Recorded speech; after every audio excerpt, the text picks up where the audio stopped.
Excellencies,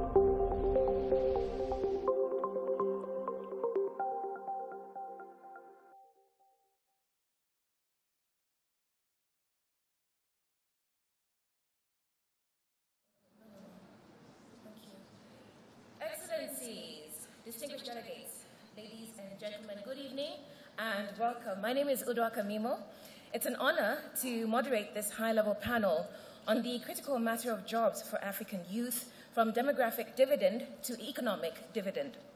For those of you who'd like to share this discussion on social media, please use the hashtag AFDBAM2016 and hashtag jobs, the digit 4, youth. Yeah, jobs for youth. So as you can see before you, we have a great lineup of distinguished panelists, all of whom are involved in some way in addressing this issue. Over the course of the next hour, they will share their experiences and expertise with us.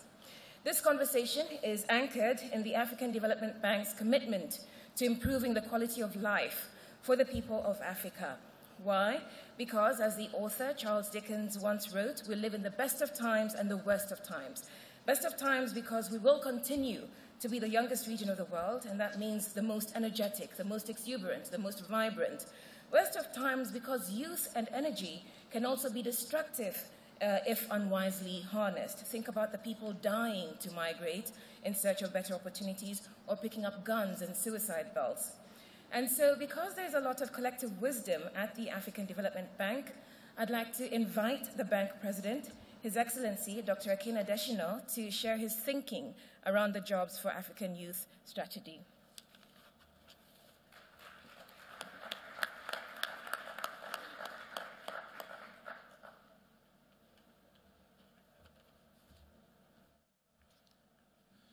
Thank you all very much. Let me thank the panel for being here, in particular to appreciate Dr. Carlos Lopez, the Executive Secretary of United Nations Economic Commission for Africa. Of course, Mo Ibrahim, it's great to see you and all the great things you've done always for Africa's youth. And Tony Elumelu, who's a great philanthropist, but also investor in Africa and a firm believer in the future of Africa's youth. And the Governor Sibohan from Germany, who is also very passionate about it. Let me thank you all for coming here. I'm not going to be long, but let me just tell you a story. Just about 2 weeks before I took over my function as president of the African Development Bank, I decided to go to Senegal, to go to the place they call Gorée Island. And for many of you that know Gorée Island, that's where the slaves were taken off, tied and thrown into boats, and that was it. And there's a door there, they call it the door of no return. And I stood at that door of no return. I had all the emotions going right through me as I thought about the fate of those that were taken as slaves and packed into boats like sardines and shipped outside. And I went back into my car and I sat down there. But then I started thinking, how can it be that during that time, so many left against their own volition? But how can it be that today, so many of our young people, on their own, look for rickety boats, get on top of it, to flee to Europe, by themselves? And you have 3,500 died at the bottom of the Mediterranean Sea. I asked myself the question, as I took over my position as president of the African Development Bank, no. We have to turn the demographic asset of Africa into a dividend. The future of Africa belongs to the youth. And those youth have to be trained today, given opportunities today, so that they don't have to escape from Africa. That's not where the future is, I don't believe at all. I believe the future of Africa is utilized within a more prosperous Africa, a more inclusive Africa, an Africa that supports youth entrepreneurship, skills development, that has a financing system that believes in the youth themselves. And that is why at the African Development Bank, we decided to take on this particular issue. If you look at the unemployment rate today that we have among our youth, it's a crisis. Africa is in a job crisis. I'm not going to bother you with the numbers because you know them. But it's a job crisis for Africa's youth. Boko Haram in Nigeria picks youths and uses them. Al-Shabaab is the same. Everywhere you go, the terrorists are using young people. And that's because they are disenfranchised. They have no jobs, they have no hope. If you have no hope and somebody gives you money to go and throw a bomb, they go ahead and do that. So unemployment crisis among Africa's youth, it's the most serious challenge that Africa faces today because it will accelerate social, political, and economic fragility of Africa's African continent. And so we've got to solve that problem. And that is why the African Development Bank, and Sunita, where are you? Sunita is here? I thought I said, yeah. And thank you. Please clap for Ashi and our team have done a fabulous job. And Kapil Kapoor and all the others, the team members, to develop this strategy that we launched here, we're discussing with you. It's called Jobs for Africa's Youth. This particular strategy, we are going to help to create employment for 25 million young people over the next 10 years. It will be a way that we address the rural-urban drift of our youth, also a way in which we address our youth fleeing the continent. I don't think the problem is in Europe. I think the problem is the nature, the structure of our growth pattern that is not inclusive in creating jobs for young people on the continent. That's where it is. I can take a lot of help from outside, but I believe the solution is not outside. The solution is right on this particular continent. And some of the things that we are going to be focusing on in this strategy are as follows. First is to look at agriculture, because this is where you have a lot of young people. And when I was Minister of Agriculture in Nigeria, Tony would tell you, I always loved my bow ties. Reason, agriculture is a business for young people. Today, you go across, I see lawyers, doctors, engineers go into agriculture as a business. That is why the African Development Bank, as part of this strategy, have what we call Enable Youth Initiative. And that Enable Youth Initiative is to turn our young people to look at agriculture as a business.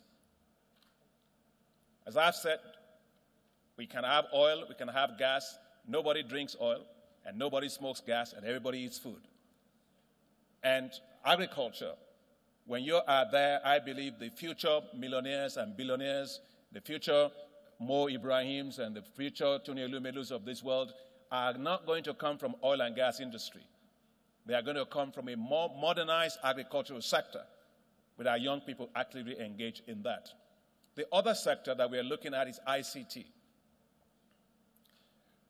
And you all saw Kevin Doe today and several others like him that are in this hall today. Our young people are talented.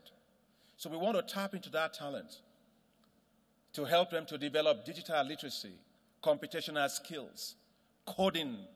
They can code for employment, so employers can employ them as you see the fourth industrial revolution going. We are also going to be investing in dealing with the skills gap that happens between kids that are leaving university and the needs of the labor market. They don't have the skills. The jobs may be there, but they don't have the skills. So part of this strategy is how to close that gap. Vocational training, technical training is going to be very, very important as we look at this. And finally, it's the whole issue around financing. It doesn't matter how great your ideas are. If you don't have access to money, you can't really move forward. And so the African Development Bank is putting forward a facility that is going to leverage for our young people's businesses on this continent $5 billion. And this will allow them to be able to incubate their businesses. We have private equity funds that can put around them to support them to become successful businesses. We want Africa to be filled with successful businesses by our young people. The future of Africa's youth, as I said earlier this morning, do not lie at the bottom of the Mediterranean Sea. It lies in a more prosperous, inclusive Africa. And your presence here to dialogue with us on that strategy as we listen to your thoughts, and also as the great leaders that are on this table share their thoughts about what we can do. I'm sure that we can solve that problem. I'm very optimistic that at the end of this particular session, we will have been enriched, and that you, the young people, will feel that the African Development Bank is not a distant bank anymore from the young people. It's a bank that's going to be close to the young people because the future belongs to you. Thank you very much.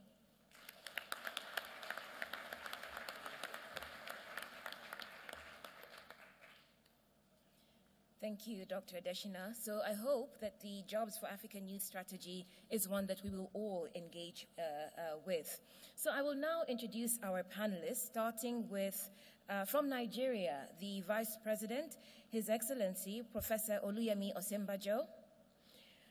From further afield, Germany, His Excellency, Mr. Thomas Silberhorn, who's the Parliamentary State Secretary in the Federal Ministry for Economic Cooperation and Development.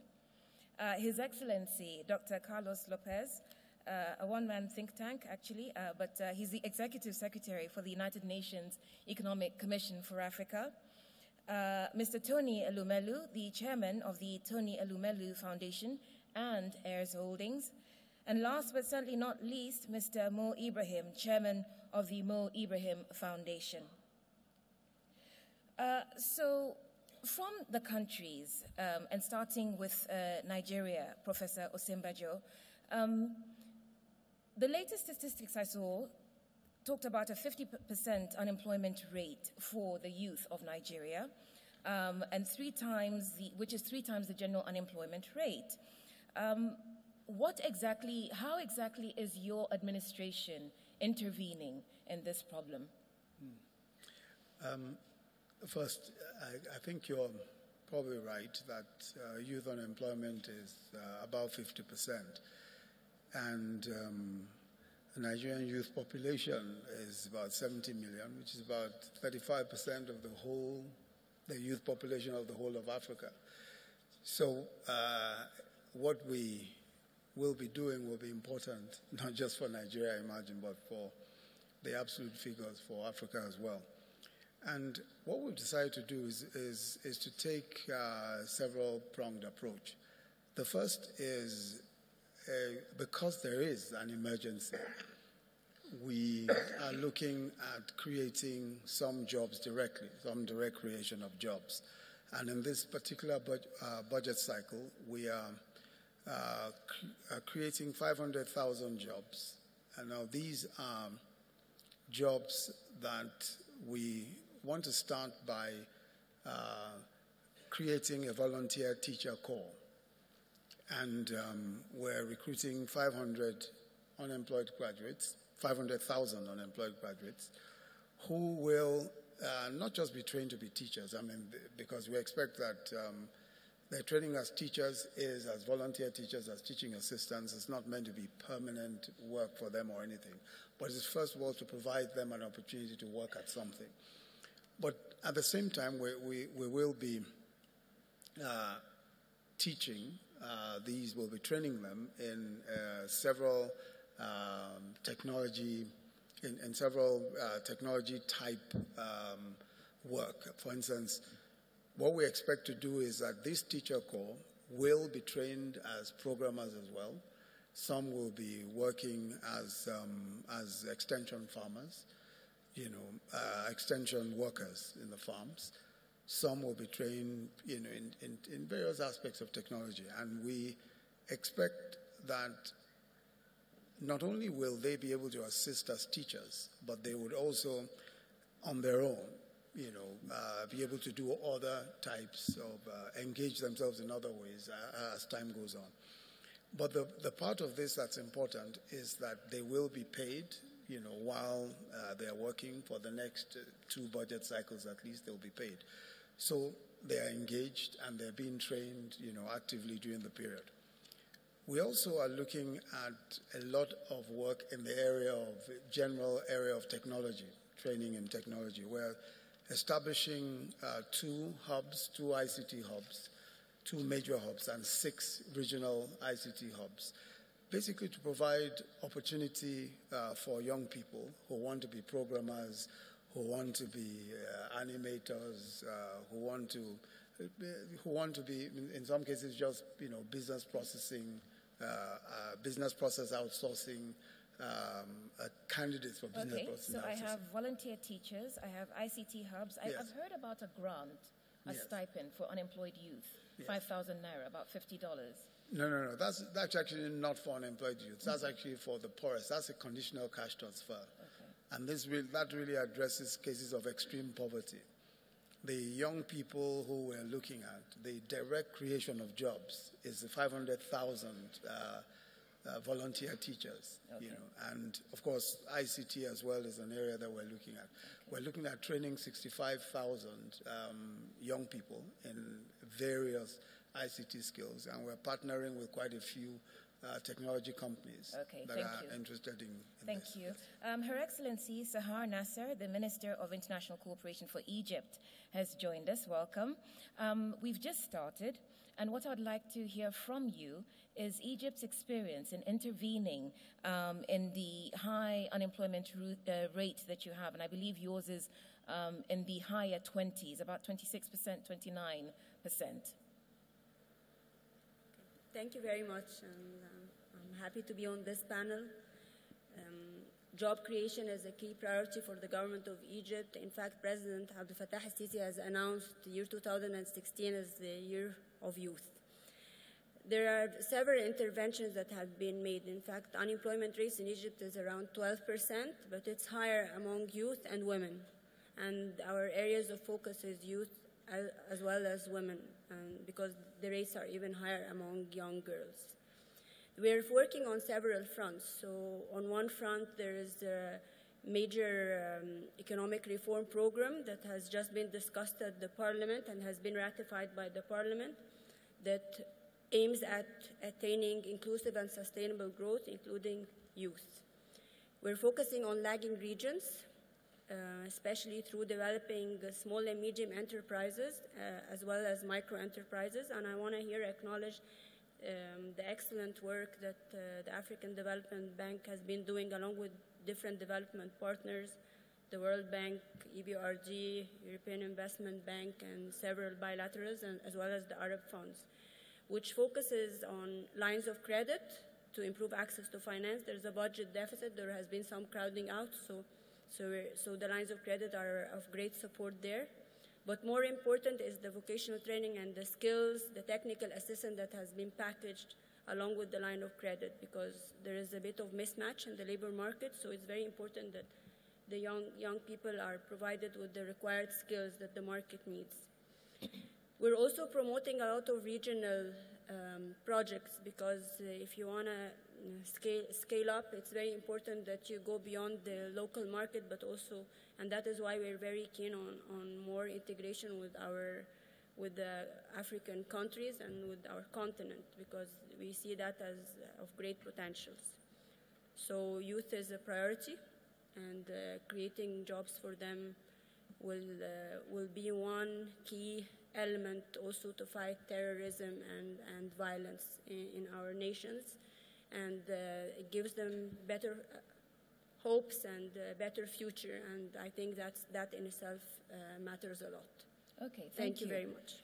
Mr. Silberhorn, I'll come to you, because Germany is somewhat contrarian in Europe in its approach to the migrant crisis, ensuring that migrants also get the benefits of your dual training program. Share with us your experience of both the dual training program, but also of incorporating the migrants into this. Yeah. Thank you. First, I wanted to say that youth unemployment is not only about young people. It's about the stability of each country.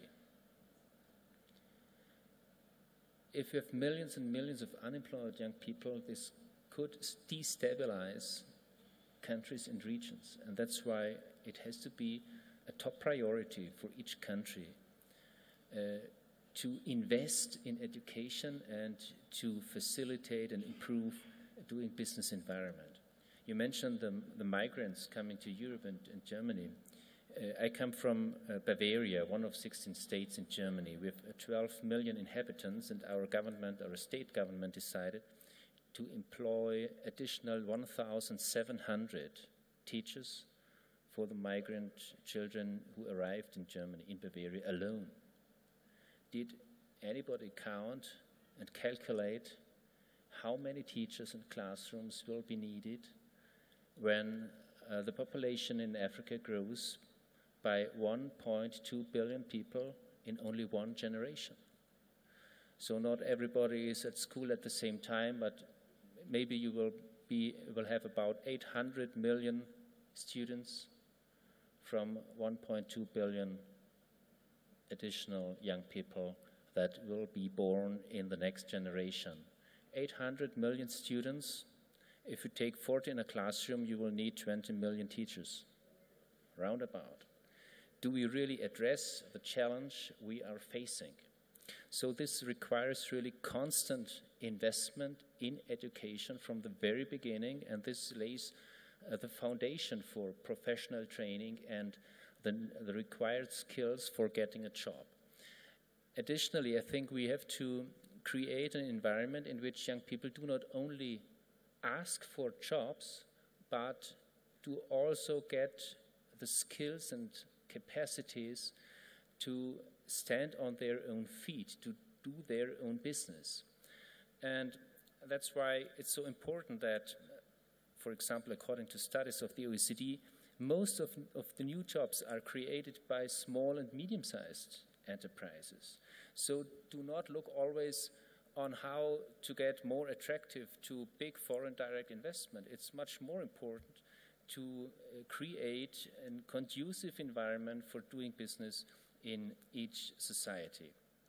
And concerning the jobs initiative of the African Development Bank, I think these are the right priorities. ICT, agriculture, industrialization, in these sectors, there are great opportunities for new jobs. But if you allow, I just wanted to add one additional proposal. According to OECD studies or estimates, about 150 billion euros or dollars each year are exported from African countries outside. This is more than the international community provides in development assistance worldwide.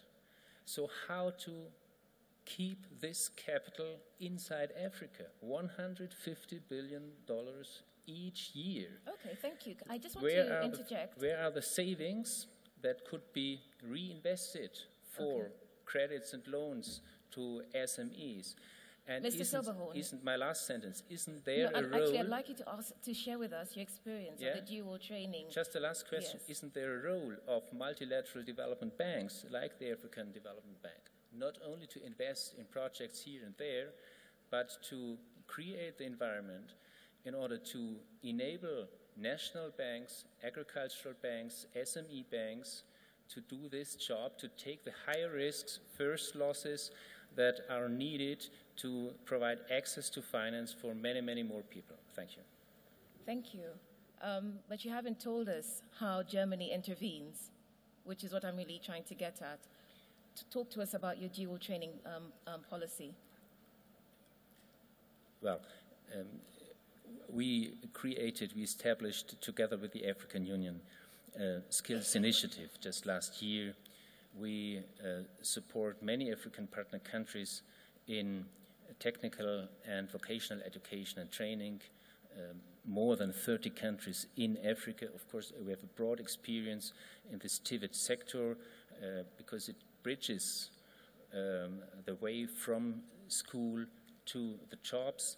It enables young people to get trained in practical terms, and it enables entrepreneurs and companies to get young people oriented to their business and trained in their entrepreneurial skills and experiences. So that's the way we did it in Germany for decades, and we have good experience in doing so.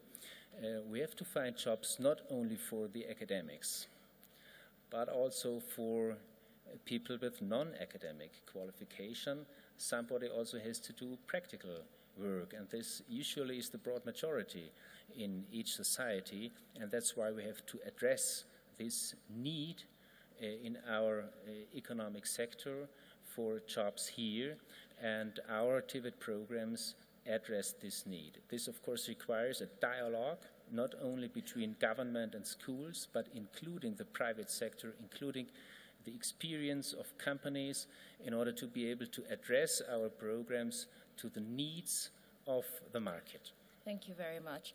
We've just been joined by His Excellency, the Cabinet Secretary for Treasury in Kenya, representing the President. His name is Henry Rotich. And what's happening now is that we are hearing the different interventions that countries are making to address youth unemployment. We've heard from Nigeria, we've heard from Egypt, we've just heard from Germany. So Kenya, this was a key plank of the government's election campaign strategy, and it's a key plank of the administration, the cabinet that you serve in. Can you share with us what Kenya is doing to address the high rates of youth unemployment?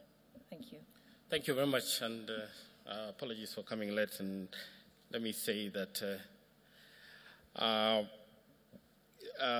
the President was very much willing to be here today, but he had to go back this evening. But as you know, he was here with us during the day. Now, let me just quickly share with you what we have done in Kenya with respect to this challenge. First of all, in Kenya, we have provided very many facilities for youth in terms of accessing financial facilities. We have currently 3 job funds: the Youth Enterprise Fund, the Women Enterprise Fund, and what we commonly known as the WESO Fund. These funds are providing credit facilities to the youth to access the many opportunities that we have also provided with respect to access to procurement, government procurement. As you're aware, in Kenya now, 30% of the procurement that is awarded by government goes to the youth. And this is one of the innovative interventions that the government has done. And aside from that, we also have revamped or re-engineered our National Youth Service. This is a service that has provided training to the youth, and the youth have been used to provide very many community interventions in Kenya. So, in a nutshell, what we've done basically is to support the youth by accessing markets, government procurement, giving them the necessary resources to supply government, and also training. So this has worked well. In addition to that, we have developed programs to enhance employability of our youth, particularly internship program, which we are working with the private sector to ensure that the youth are employed or enhance their employability by them being taken into apprenticeship with the farms. So this is what we are doing in Kenya, and we continue to do more. Okay. Thank you very much. Thank you. Mr. Ibrahim, I'll come to you. Because you deal primarily with good governance. You reward good governance. How does governance play out in the policies we've heard from the different countries? Really, the problem we have here with youth is a problem of governance and focus. This is the major challenge we have in Africa. I know I have very small time, really, so I'll try to be quick here. Let us talk. We're talking about building infrastructure in Africa as essential for regional integration, etc. We talk about investing, the need to invest $90 billion a year in Africa. We know there is some 60 billion maybe already mobilized or available for us annually to do it. Have we stopped for a minute to think who's going to build this infrastructure? This $90 billion a year of infrastructure to be built in Africa. When we have the lowest rate of engineers in the world, the lowest rate. In agriculture, 2% of our youth study agriculture. So who's going to build Africa? You know, when is the last time the education authorities, the government people, sat with business people to understand where jobs come from? What are the needs? We don't do that. And yeah, no, because that is essential, because we are going to lose a huge resource for us. And we are wonderful at wasting our natural resources, because youth is a resource, just like the natural resource. We export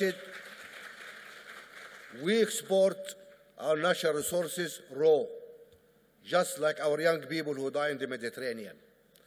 And we send them unprocessed. We don't add value to them. They do nothing to help us here or help others elsewhere else. That is a basic issue we need to deal with. And so we have to look at the issue of education and training in the context of what is the need of the economy. I don't want our young people to recite Molière or Shakespeare or, no. I want them to know how to build bridges, how to build roads, how to build the internet, how to treat people, how to build agriculture. We need that.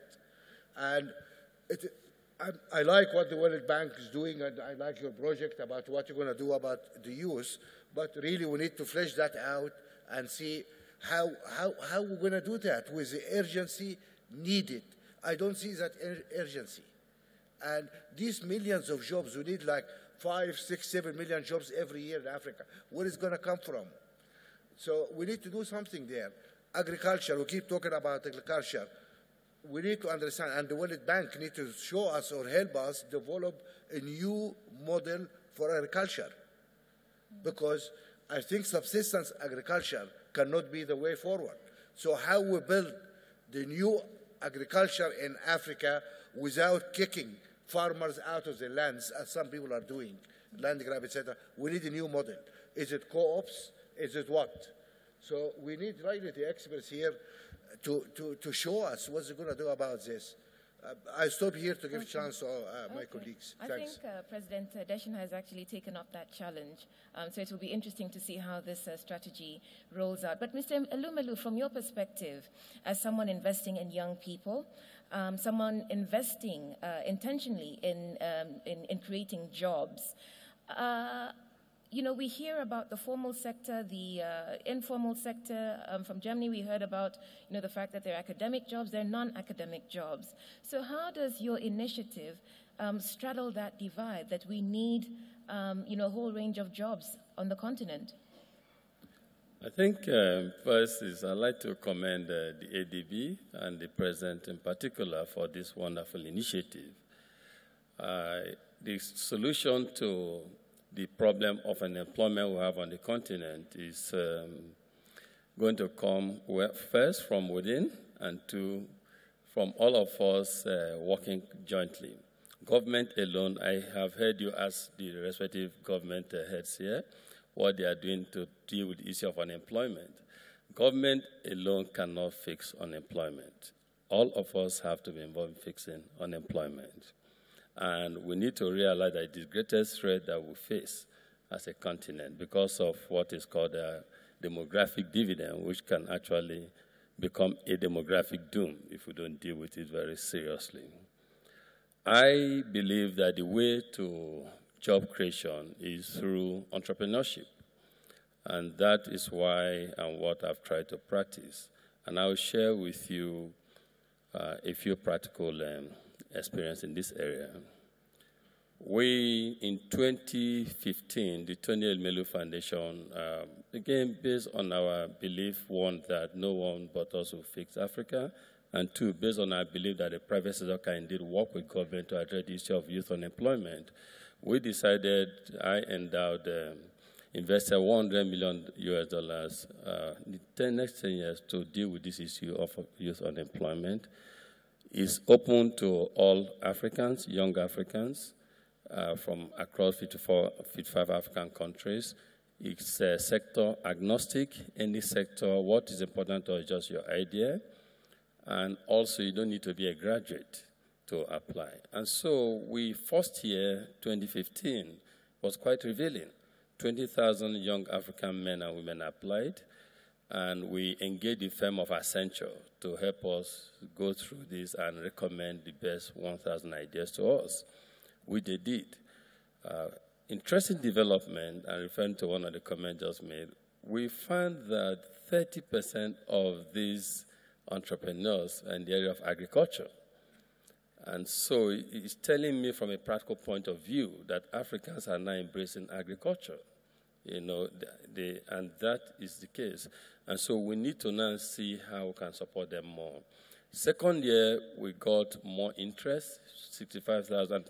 First year, let me say that His Excellency, the Vice President of Nigeria here, was kind enough to come in person to comment, to encourage these younger Africans, and his speech continued to reverberate across the continent. People watch it and they feel very excited about it. Again, this is one of the things we need to do to deal with the issue of unemployment.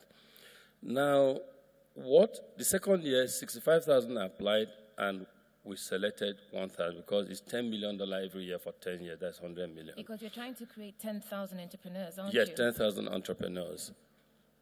But the challenge I have is this first year, 20,000 applied, we selected 1,000. Second year, 65,000, we selected just 1,000. So you have less than 2% being that are successful. So if we, and I believe we are, serious about dealing with the issue of unemployment on the continent, first, as what has been said, big corporations actually don't create a lot of employment. One of our investments, United Bank for Africa, operates in 19 African countries, about 1,000 branches across Africa, yet we don't have more than 20,000 staff. But the small and medium-scale businesses, the entrepreneurs, and we have a lot of them on the continent with great ideas, they are the ones that will help us create employment. So since we have been able to identify some of these people, and if we also agree that it's a combination approach, I would recommend and use this platform to say that let Africans who want to help deal with this issue, realizing that government alone cannot fix unemployment, take from the list Accenture has, take some and give them support. Let our development partners who for decades have been trying to help save Africa, let them begin to realize that in the 21st century, we need a new intervention mechanism in developing Africa. We need to intervene in a manner that helps to create fishermen, help to create self-reliance, self-dependency, and not a perpetual syndrome of dependency on the giver. I believe that if we intervene from this perspective, and these people, what they need is not much. They need training, they need mentoring. We have mentors, 300, 400 mentors across the world helping them. They need seed capital, $5,000, $10,000, and it can make a difference. You talk to them, you see, this morning I spent time with the entrepreneurs in this country, in Lusaka, all great ideas. So we do have hidden assets that can help us truly develop Africa from within. What it takes is for us to give them little help, but government should help. One thing we must hold government accountable for it. They need to help create the enabling environment. Okay. The entrepreneurs need the enabling environment to succeed. And if we do, all of us working together in this manner, I believe that when we have a forum like this, we won't be talking of what do we do. It will be a question of celebrating what has happened. Thank you very much. Thank you very much, Mr. Lumelu. So, Dr. Lopez, we'll come to you and then come to the floor for engagements. So you've heard an array of interventions, an array of experiences. From your perspective as Africa's economic think tank, what do you reckon is the most sustainable way forward? What does the bank need to consider as it rolls out its Jobs for Africa, African youth strategy? Thank you. Thank you. I think first we have to admit that the odds are not in favor of labor being the biggest contributor for growth and economy, because it has been decreasing its size of contribution thanks to a number of developments, including technological, productivity gains, and so on. Some call it the fourth industrial revolution. I have a bit of suspicion about that terminology, but the most important is that we know that the contribution of labor to the composition of economies is decreasing.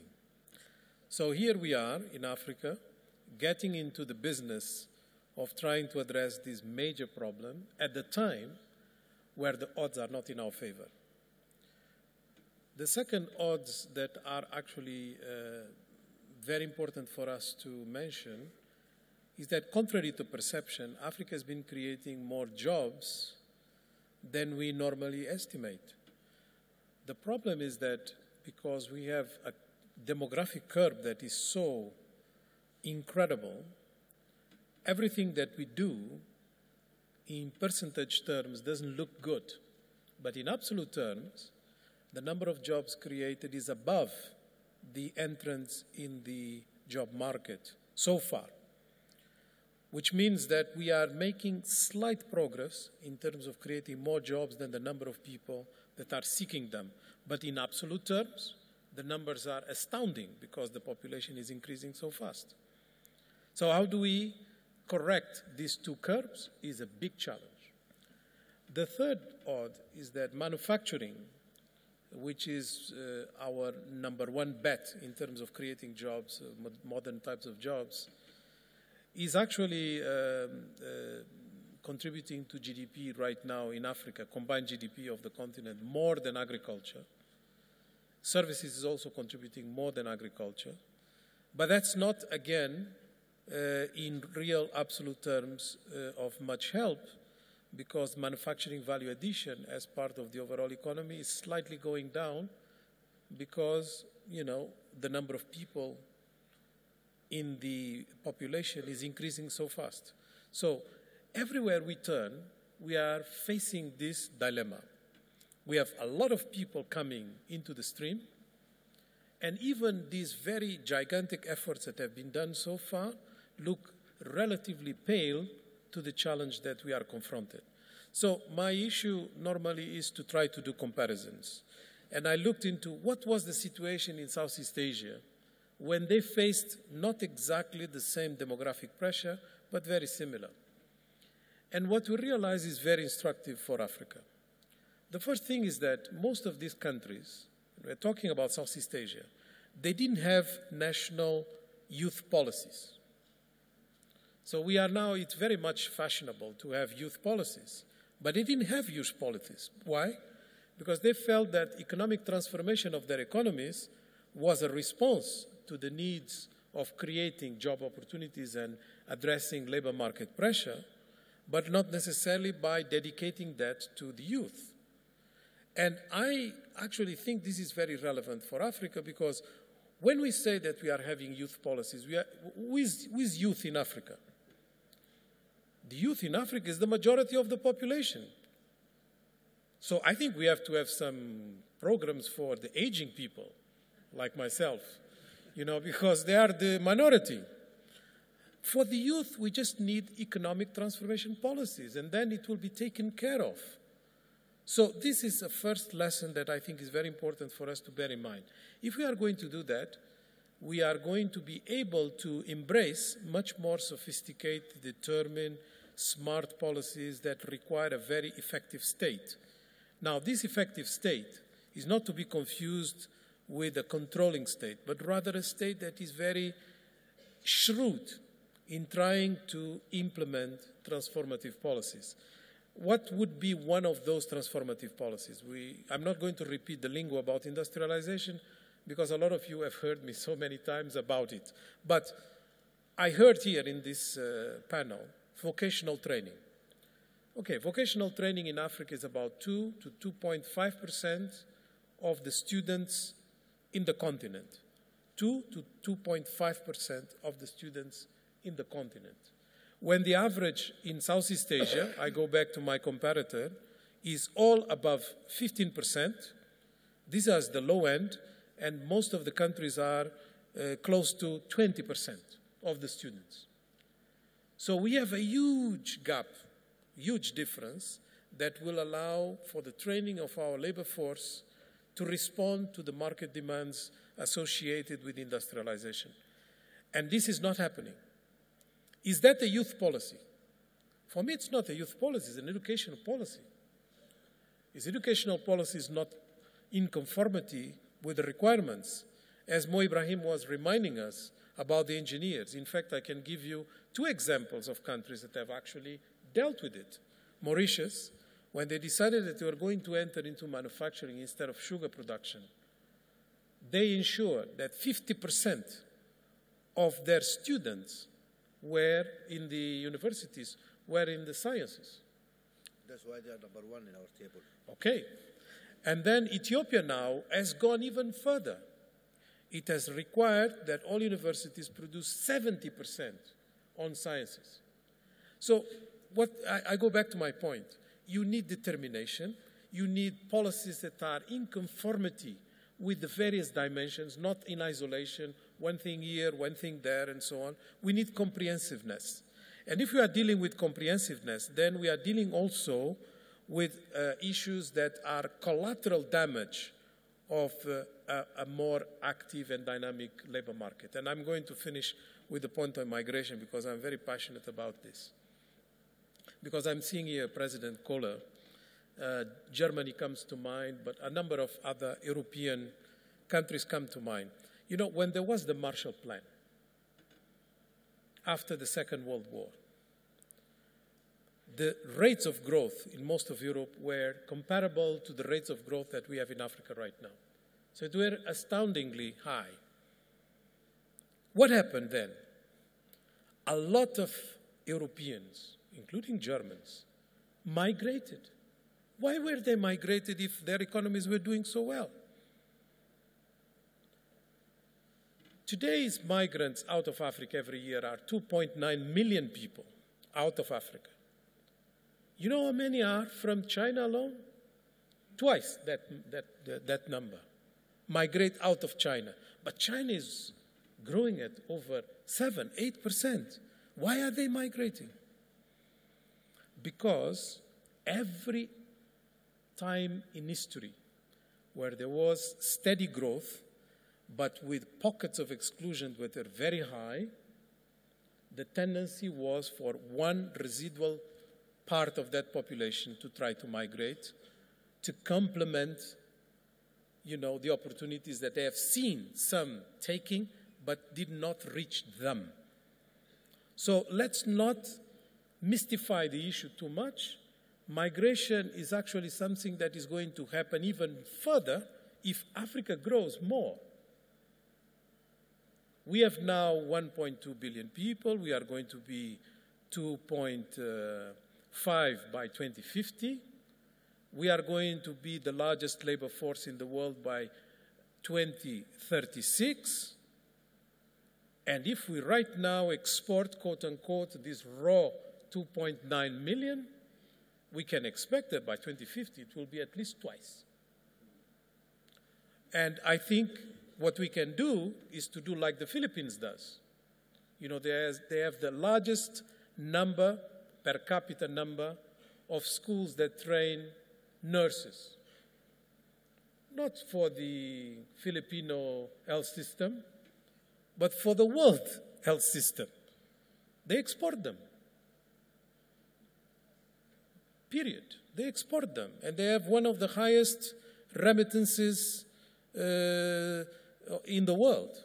So I think a lot of the Africans that are actually migrating, if they were properly tooled they can not only contribute for Africa's transformation, but they can also return as the entrepreneurs that Tony Elumelu so ably is supporting.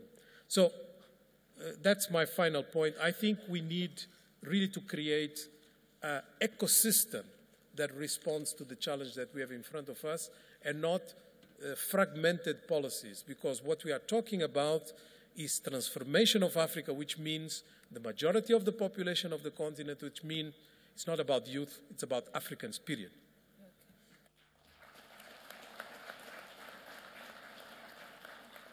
So there's a lot to process in there, but we don't have time for processing. We have panelists who need to leave, so I'll open the floor to your contributions. I'd like to hear from young people, and to focus this so that our panelists can leave on time. Please ask questions. Please, no comments, just questions, so we can make the most of the experiences and expertise here, and which can also further inform the bank's Jobs for Youth strategy. The hands I'm seeing up are from older people.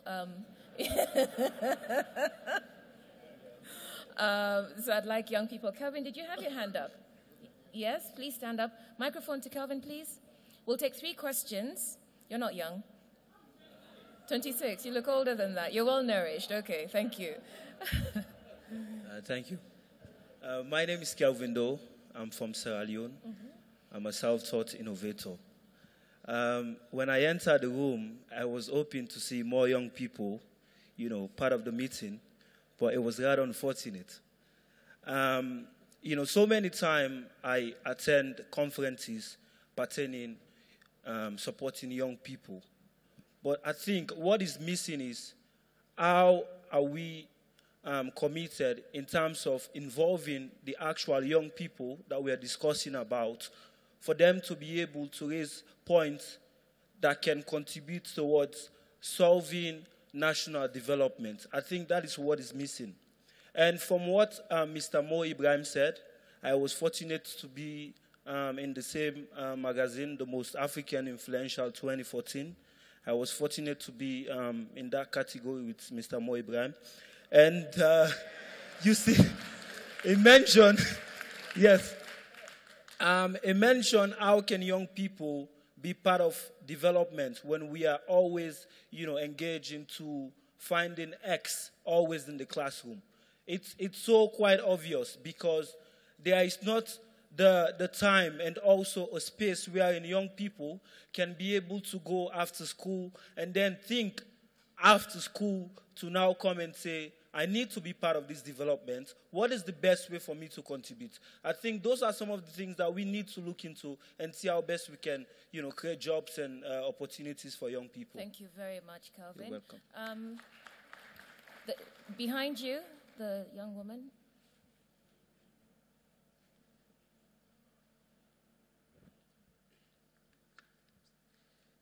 Good evening.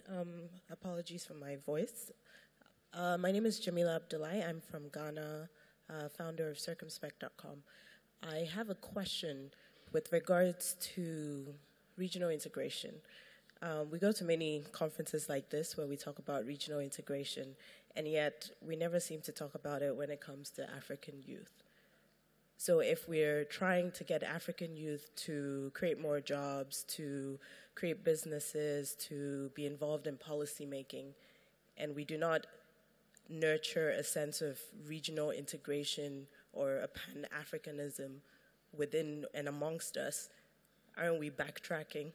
Like that, once the jobs are created, am I still going to be thinking about creating jobs just in Accra? Or am I going to be thinking about creating jobs that can be scaled up across West Africa? Thank you. Thank you. Thank you, Jamila. The gentleman in the front. Please stand so we can see you. Thank you. Thank you. Can I ask my question in French to be more comfortable? Yes. Ok, merci beaucoup. Donc, je m'appelle Sobel Ngom, j'ai effectivement 26 ans. Je suis le fondateur de Social Change Factory, un centre de leadership civique pour les jeunes, basé au Sénégal et œuvrant en Côte d'Ivoire et en Guinée. L'axe sur lequel j'aimerais vous poser une question, messieurs et madame, c'est l'état d'esprit le mindset. Aujourd'hui, je pense qu'il y a un grand défi auprès de nos jeunes sur l'état d'esprit africain à adopter. Et je pense que vous l'avez tous abordé, notamment M. Ibrahim. Comment peut-on faire aujourd'hui, au-delà des projets de développement économique et de formation, pour cultiver l'esprit, pour que nous arrivions à penser africain, à manger, à consommer et à aimer africain? Parce que je pense que c'est aussi à travers ça que nous allons réussir à créer... You've made your point, I think. Yes. Okay, thank you. Let's give one or two more people the opportunity to Okay. ask questions so that they can respond to them, and those who need to leave. Yeah, okay, go ahead. This should be interesting. Hello, everybody. My name is Bolan Li, and I'm from China. So over the past years, I've been involved with several youth frameworks with the UN system and also other entities. And I've got a chance to work with and learn from many very talented young entrepreneurs in Africa, actually. And I think Mr. Tony has covered a bit of my question about the young entrepreneurs. And, you know, many of them are actually facing the problem with accessing finance and also getting mentorship and support. So from the point of view of the young entrepreneurs in Africa, when they are trying to get started the enterprises, or when they already started enterprises are in a vulnerable situation to strengthen the enterprise, what are the tangible programs and specific steps they can seek help from the ADB, the governments, and also other partners? And the question for Mr. Tony, what's your plan with the 98% of young entrepreneurs who fail to apply for your program? Thank you. Okay, thank you. Let's close it for now, and let the panelists address what we have so far. So Kelvin's was really a comment, thinking that we aren't involving youth enough, but also the point about educational policy and not allowing young people time and space to innovate. I think that might be one for you, Dr. Lopez. Jamila and the man from Senegal, the businessman from Senegal, the 26-year-old, spoke to the same issue, really, Pan-Africanism, that we seem to be ignoring that as we talk about the youth. And then from China, specific questions about accessing finance from the bank's perspective. And then Mr. Lumelu, what you do with the people who don't make it into your program. So if we start then with educational policies, Dr. Lopez. Yes. Well, as I pointed out, and I think reinforced by the comment, there is a need for an overhaul of educational policies in the continent, and they have to become much more closer to the needs of the economy. That's not the case. There are a few exceptions of countries that have been very astute in the way they have transformed their educational policies over the last 5 years, but they are not that many, and the examples are far apart. Let's just take one example, which is the need for agro-business, agro-processing. Huge in the continent and one of the major entry points for industrialization. We import about 83% of the processed food we consume in the continent, which is a disgrace. Because we are talking about, making yogurt and packaging rice and stuff like that. These are incredible opportunities, but have we put in place the vocational training and other tools that will allow for entrepreneurs to have the ecosystem that will make these opportunities for jobs? And we don't have many examples that are positive. And I think a lot of it has also to do with the question on Pan-Africanism. Very often we measure regional integration in terms of trade. And there's nothing wrong with that, but it's very partial, because trade is just one element of regional integration. We have just published ADB, Economic Commission for Africa and African Union, a regional integration index that has 30 elements, and one of the elements has been mentioned indirectly, which is human mobility. How can Africans actually become mobile within the continent? And we are basically making sure that people understand regional integration in its complexity and its comprehensiveness. And this is relevant because I always say, if you look at the top tier, and this is just the elite part of the discussion, but it's very revealing. How many Chinese universities are in the top 200 of the various rankings? It's five universities for the entire China. How many do you think are from Africa? One, which is not bad.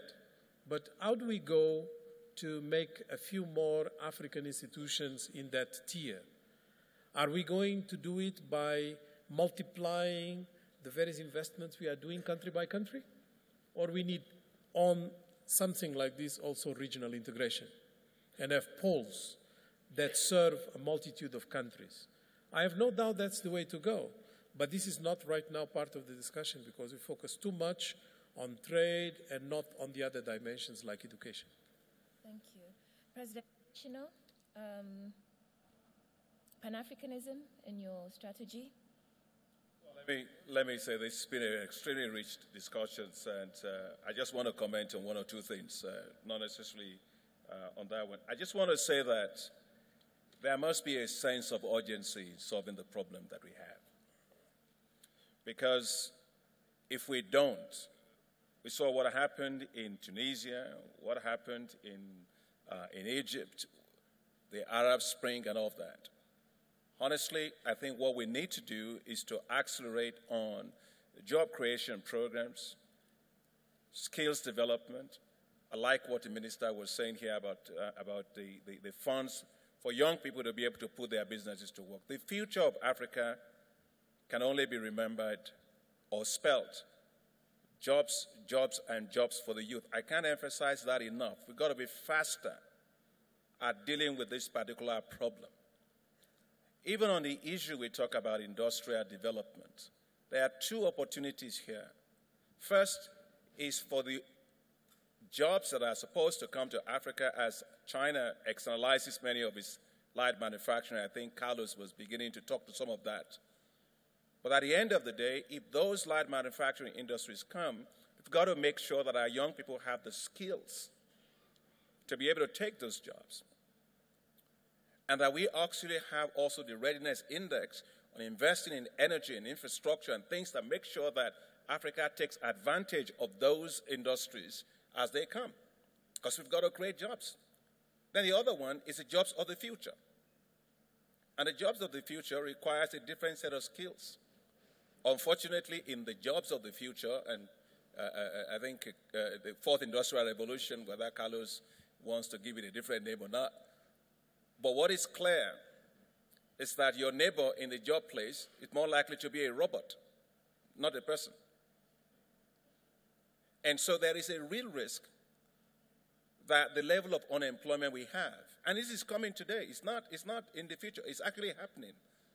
As you have automation, robotics, and all of these things, has implications for what will happen in Africa. So I think, as you see in the strategy that we have from the African Development Bank, we are upping the game on skills development, retooling our young population to be able to have the skills necessary for those jobs of the future that are coming. The issue is not going to be really the degree you got. It's going to be the skills you have. We are very good in Africa in giving labels. Bachelor's in this, master's in this, PhD in that. No, those are labels. They are not competencies. And so what we need to do is to make sure we are building the competencies that allows us, our young people, to get jobs. And I'd just like to address the issue of consultation that you raised. I think when we were, I'm delighted with this session, when we were developing the youth strategy, we actually had lots of, conversation in different cities with young people just like this, asking them, what would you like to see? What kind of skills do you need? And I think that that's very important because it's not a top-down thing at all. And as president of the bank, as we roll this out, I commit myself that I will have more forums like this, directly interfacing with young people, because I really think we've got to get this right. We have to get it right. And that's what when I said in my remarks that you will find the bank closer to you. As the president of the bank, I commit myself to that because we want to make sure we're listening to you. So let me just say that the mindset, yes, we have to change the mindset. But the greatest mindset shift is to have confidence in yourself. And I think if you have confidence in yourself and you have a little bit of support, you can succeed. I don't want Africa's youth being labeled. They have talent, they have the ambition, they have the passion. They just need our support. But they don't need those jobs in the future. They need it now, because that future is not what they are talking about. They want jobs now, and we must accelerate government, the bank, and everybody else to fast-track job creation on this continent. That is where the resilience of Africa's economy lies in. It's the most urgent thing we've got to do, and we have to do it now, not later. Thank you. Mr. Limulu, there was a specific question for you, what you do with the people who don't make it into your program. It's honestly a pathetic situation. We are even contemplating whether we need to create more awareness next year, because out of 85,000 people who have applied for the 2 years we've been running, we selected just 2,000. That's very, very poor. And this issue of youth unemployment is a major issue for the continent. Young people need a helping hand. They need the kind of helping hand that will make them self-reliant, self-confident, and be in a position to contribute their own quota in developing the continent. And they indeed do have a lot of ideas. And so what we are doing is that we're engaging and reaching out to others.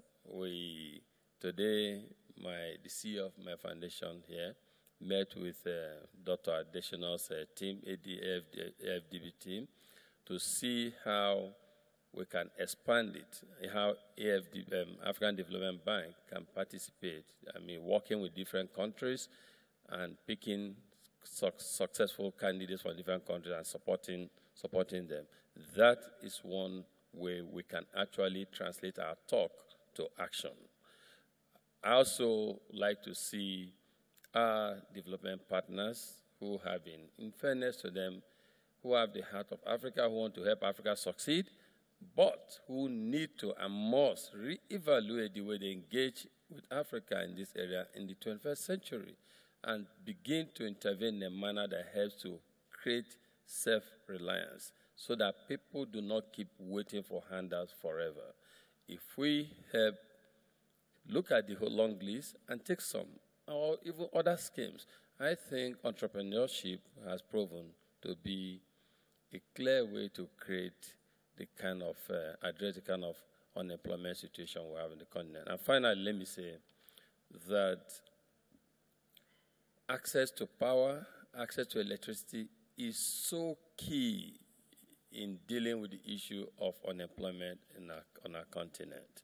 And I want to commend the African Development Bank for the power deal, which was launched. And I hope that, again, with fellow private sector people, we need to rally and support this initiative because it speaks to the crux of how we can fundamentally deal with the issue of job creation for our youth. And our governments, we can't stop calling on government to please help us look at policies. Last week, I was in Uganda, and I took the 28 million entrepreneurs to meet the president of Uganda. And they had an interaction with the president, and we were telling the president things that affect them. One of them raised the issue of tax, multiple taxation. One talked about, ease of getting certain corporations as such a government authorization. So we need our government to realize that they alone cannot create jobs. Okay. And that to create jobs, they need the support of the private sector, especially the small and medium-scale enterprises, and they need to own the problems and challenges that these people face, because if they deal with the problems of SMEs, they actually are helping to deal with the problems of society. In the 21st century, our leaders need to help us in this manner. Thank you. Thank you, Mr. Lumelu. to make the life of Tenulumeni easy. I would say that the bank, you had conversations, we take the engagement to help you to scale this up because you're doing a fantastic job. I'm very proud of what you're doing. Thank you. Thank you. Now, I would normally ask the other panelists to, give us their final thoughts, but we're running out of time. And as I said, 2 people need to have flights to catch. And so I'm sorry if we didn't get to you with your questions because our panelists have to leave. We can carry on engaging. We still have a couple of days to go on this. The bank is committed to Jobs for African Youth. This is the second of a number of engagements on the Jobs for African Youth strategy. And so to close this session, Excellencies, distinguished guests, and ladies and gentlemen, I would like to thank our distinguished panelists for your time and your willingness to share your experiences. To close, I would like to ask President Adesina to tell us how this strategy will progress given everything we've heard this evening. Actually, I would like to say that, but I would like Sunita. Is Sunita here? Yes, she is. Just Where here. is she? Just here. Yeah, she's the one doing the job, so let her tell us. Yeah.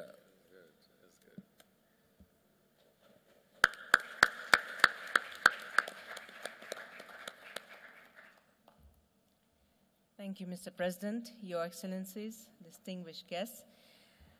The ambition we have set for ourselves here, we're going to be rolling out with the countries, with our partners. We're going to be engaging with the private sector, with the civil society, with the youth themselves, whom we have invited here today. So the next steps are for us to work with you to create these jobs that the President has committed to.